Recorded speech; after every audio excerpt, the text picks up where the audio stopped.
Hello guys, my name is Garima Singh and welcome back to my YouTube channel. तो आज हम revise करने वाले हैं लेक्चर नंबर 1 मोल कॉन्सेप्ट का, जो कि हमारा यकीन 2.0 बैच में स्टार्ट हो चुका है। तो आज मैं उसे आपको फटाफट रिवाइज़ करके दिखाने वाली हूँ ताकि आप लोगों का भी रिवाइज़ हो जाए और मेरा भी रिवाइज़ हो जाए। तो सबसे पहले हमें क्या पढ़ाया गया है कि केमिस्ट्री क्या है।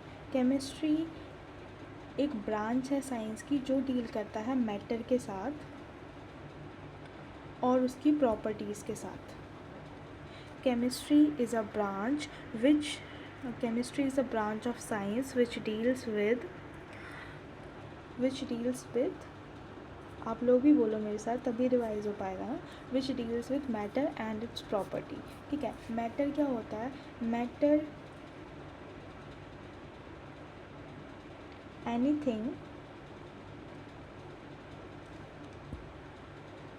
विच occupies space and have mass। So easy ना। मैटर क्या होता है? कोई भी चीज़ जो कि एक स्पेस ऑक्यूपाई कर रही है और जिसके पास मास है उसे हम लोग मैटर कहते हैं। ठीक है, अब मैटर हमारे पास दो टाइप का होता है। एक सेकेंड में कलर चूज़ करना इज़ वेरी इंपॉर्टेंट गाइस, है ना। तो मैटर क्या होता है? मैटर दो टाइप का होता है। एक होता है physical and second one is chemical. First is physical and second one is chemical. अब फिज़िकल में हमारे पास क्या होता है? सॉलिड होता है, लिक्विड होता है एंड गैस होता है। ठीक है, सॉलिड, लिक्विड एंड गैस हमारे पास होता है। और केमिकल में हमारे पास क्या होता है? केमिकल में हमारे पास होते हैं, एक होते हैं प्योर सब्सटेंसेस और एक होता है हमारे पास मिक्सचर। अच्छा, फिज़िकल में दो और होते हैं, एक होता है प्लाज्मा और एक होता है बोस आइंस्टाइन कंडेंसेट वाला। वो हमारे सिलेबस में नहीं है तो हम लोग उसे रिवाइज भी नहीं करेंगे। वैसे तो सुधांशु सर ने लिखवाया बट कोई नहीं, वो हमारे लिए इतना इम्पोर्टेंट नहीं है। अब जो प्योर होता है, एक सेकेंड, कलर चूज़ करते रहो बस। प्योर हो गया। प्योर जो होता है वो भी दो टाइप का होता है, एक होते हैं एलिमेंट्स और एक होते हैं कंपाउंड्स। ठीक है, सेकेंड वन इज़ मिक्सचर था ना हमारे पास। Yes, second is mixture and mixture भी हमारे दो टाइप के होते हैं, एक होता है homogeneous and second is heterogeneous. Yes, second is heterogeneous. अब हमारे पास क्या चीज़ आ जाती है? अब हमें नेक्स्ट क्या पढ़ाया था? हमें पहले सर ने फिज़िकल क्लासिफिकेशन ऑफ मैटर के बारे में बताया था।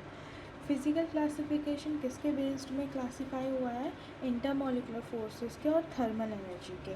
इंटरमॉलिकुलर फोर्स क्या होगी? सबसे ज़्यादा सॉलिड की होगी, फिर हमारी लिक्विड की होगी, फिर उसके बाद हमारी गैसेस की होगी। और जो हमारी थर्मल एनर्जी होगी, क्या हो गया वर्ड्स, थर्मल एनर्जी जो होगी वो होगी हमारी गैसेस की सबसे ज़्यादा, देन लिक्विड की, फिर उसके बाद सॉलिड की सबसे कम थर्मल एनर्जी होती है।